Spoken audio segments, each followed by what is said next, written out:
Welcome back to my channel, you guys. If you guys are new here, my name is Patrice Carothers, and I am going to be talking to you guys about my pregnancy symptoms. If you guys are not new here, then you know what this channel is about. So, a little disclaimer before we get started.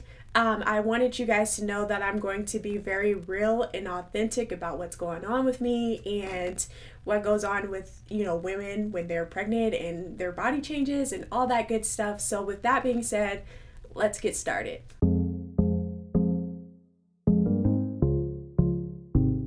Let's get right into the symptoms. I have my handy dandy phone here. And if you guys want to know what time period this is, you guys can comment down below and we can talk about it in the comments and stuff. But you can let me know if you guys are wanting to know exactly like what time period this is. So for week 6, week 6 started the awful, dreadful nausea. Like I was just like, the funny thing about it was the first day that I turned 6 weeks, I was asking my sister, like, is it weird not to have any pregnancy symptoms? Is it weird not to have this? Is it weird not to have that? And I was on kind of cloud 9 because I was just like escaping through. I just felt like it was so easy, and I'm like, oh, I don't even really feel pregnant. Is that normal? Am I a unicorn? So I'm just trying to figure out like everything because, I was a little scared about miscarriages and things of that sort. I feel like we all kind of, have like, this feeling in your mind, like, am I okay? Am I not okay? When it comes to like your first child and like your first pregnancy. So, I was asking my sister questions like that, and like literally after I asked my sister these questions, I immediately had like nausea and just like, oh my gosh. So my nausea, the way I want to explain it on a scale from 1 to 10, if you guys care, with 10 being like the top, you're hospitalized, that is what you're going through. You have to take medicine, you have to take medication and stuff to kind of dumb it down or to numb it. I don't know exactly what it does, so excuse my lack of knowledge on that. But yeah, so from a scale to 1 to 10, with 10 being that, I felt like week 6 my nausea was about a 5. Like it wasn't anything too bad. I can still function. I didn't want to function, but I can still function and do things. My breast still hurt throughout that whole week. I was still a little gassy, still a little bloated, but my emotions was definitely in check, and I'm glad that I got my emotions in check. But I would trade emotions for nausea any day. Let's just be real here. This nausea stuff is no joke, and it tore me down. It really did. I even wrote that in my book, like, this is tearing me up inside, like I can't deal with this. So that's what was going on week 6. I didn't have morning sickness in the mornings, hence morning sickness. I feel like a lot of women such as myself is kind of misconstrued with that because it's called morning sickness. My morning sickness came towards the end of the day, like towards the nighttime. I work a full-time job during the day, so I'm kind of glad that I didn't necessarily have a lot of nausea cases during the work day because I was trying to hide my pregnancy at that time. I just didn't want anybody to know until I was out of my first trimester or very close to it, to be able to feel comfortable with sharing it with like work and friends and stuff like that. So I just want to make sure that everything is good before I start spreading the news. My nausea came at night, and at night after I worked a full day, I was just dead, you guys. I didn't want to do anything. I didn't want to make dinner. I didn't want to bathe myself, to be honest. I didn't want to get off the couch because I felt like the second I moved, the second I did anything, it just made it so much worse. And oh my gosh, I just felt like I couldn't go through life like this. Like, I'm going to be stuck on this couch for the rest of my life. Like, that's honestly how I felt. So I'm glad it didn't end up like that. I'm glad that I'm strong enough to push through it. So I did push through it. There were some nights obviously better than others. And it kind of just went up and down, I felt like throughout the day my nausea went up and down. It wasn't actually like steady, but at night it was pretty much steady. Like I was just constant in this state of sickness, like feeling like I'm about to throw up any second. And I have two big beautiful dogs, and they stink.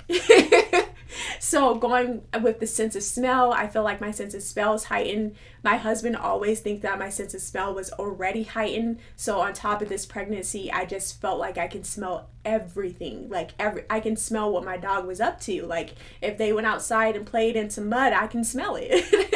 If they were in the grass rolling around in that, I can smell it. Like it felt like I could smell every little thing. So it just made me, it made me not even enjoy family time, because we would be on the couch, you know, we put on a movie or something, and I'm just like, oh my God, everything stinks. My blanket stinks. These dogs stink. This stinks. You stink. Like I stink. It was just a whole bunch of that, and it just made me queasy. Like it just, oh, for the love of God, it made me sick to my stomach.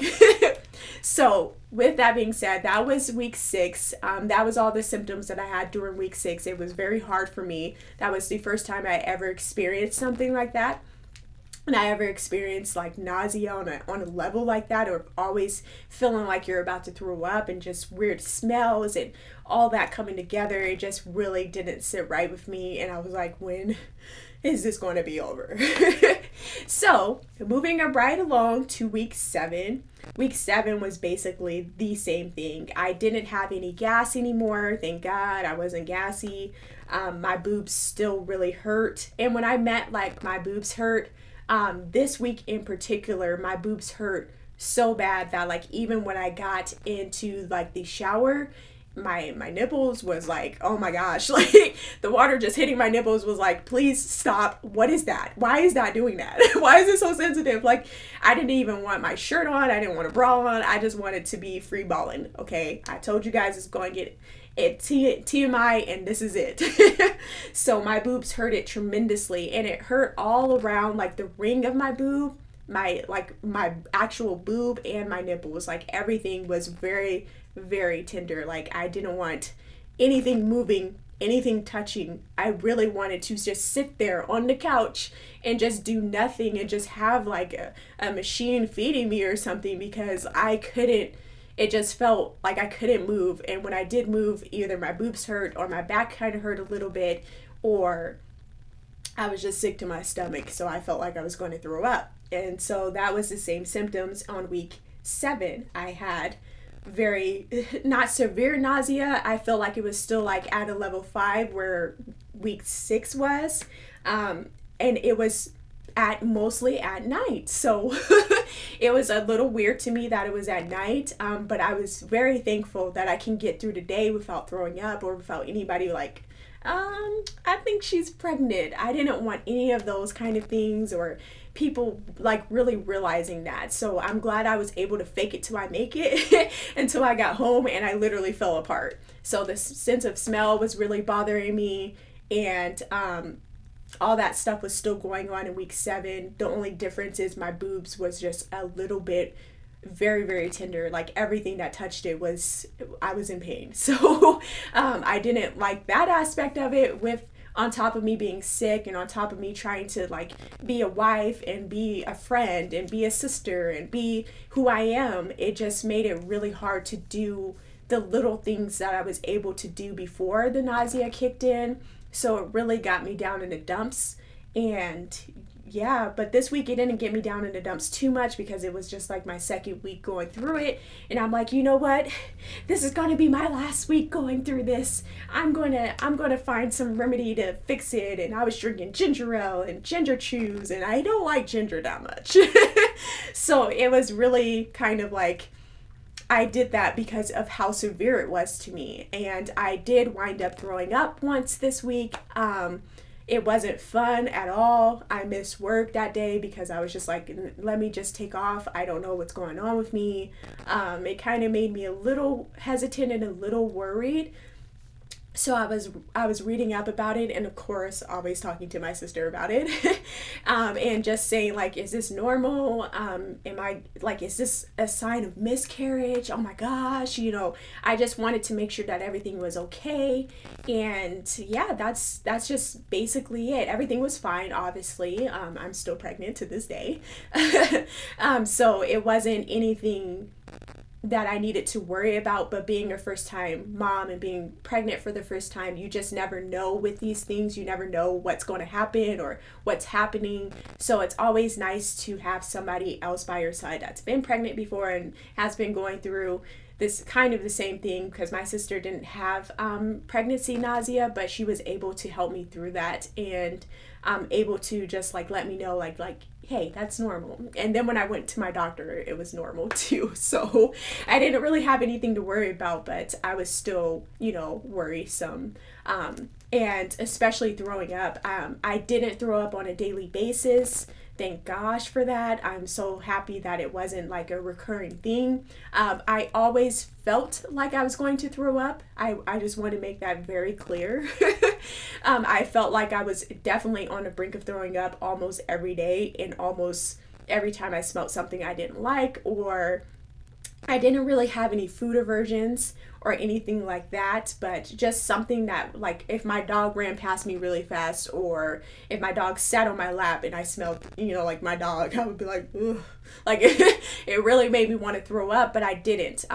I tried to like breathe through it whenever I had that feeling. You guys know, like, well, at least for me, when I'm about to throw up, I get this like little salty feeling in my mouth, and I feel like my saliva is just like, it's just pumping, right? It's just going. It's just going like it's about to come out. And I just breathed through that and just like calmed myself and really tried to like be in tune, like, no, I'm not going to throw up. I don't know if you guys know me, but I'm a small person, so I need all my calories. And that's what I was thinking, like, no, I need my calories. My baby needs my calories. I'm going to keep this in. I'm going to be okay. Like, that's basically how I talked myself through it, and it did work. For the most part, but some days, some mornings, I was not able to keep that down. So it was too powerful for me to do that. And that's what happened in week 7. And I wanted to share with you guys pregnancy, like bumps. So week 6, this is my little bump on week 6. Here's my 6-week update, you guys. As you can see, I just got a little bit of punch. I feel like I may be a little bloated, but it could just be a pudge. So that's what I have going on at 6 weeks. I'm so excited. Nothing really to report. I kind of feel like it feels like week 5, but just a little less of a bloat. And then week 7, here's my week 7, and here is my 7-week update. As you guys can see, there's just a little something going on down there. Obviously, well, you guys can't tell, but I'm not bloated or anything. And yeah, so little baby C is the size of a blueberry, and I'm just so excited. I feel like week 7, I really start to show, at least for me, especially going back to week 4. I can put that over here too if you guys want to see week 4. My stomach was absolutely flat. For week 7, I felt like that's for me is when I actually started showing. You couldn't really see it if I was wearing like a tank top or anything. I probably just looked full, or like maybe she's bloated, she's about to start her period or something like that. But for me, I was like, oh my gosh, you guys, look at my bump. Oh my gosh. Like, I was so happy and so miserable all at the same time. So it was really hard to try to find that balance of being happy and blessed to be pregnant, and to be so sad and down and just like feeling like poop. I felt literally like poop. So that's my symptoms for week 6 and week 7. Let me know down in the comment area what you guys' pregnancy symptoms were, what was going on between week 6 and week 7 for you guys. Did you guys have nausea? Did you have it throughout the whole day? Were you guys throwing up? What scale was it on? Was it, mild, or was it very severe? Did you guys have to be hospitalized, or did you guys have to get medication for that? Because if you did, I'm telling you guys, you're a superwoman. I'm so glad that I was just only at a level 5. So anything worse than that, I felt like I would have been in the hospital and they would have told me to go home. If you guys like this video, don't forget to give me a thumbs up. And if you haven't subscribed to my channel, don't forget to hit that subscribe button and click that post notification bell so you guys don't miss another upload from me. And as always, thank you guys so much for watching, and I will catch you in my next video. Bye.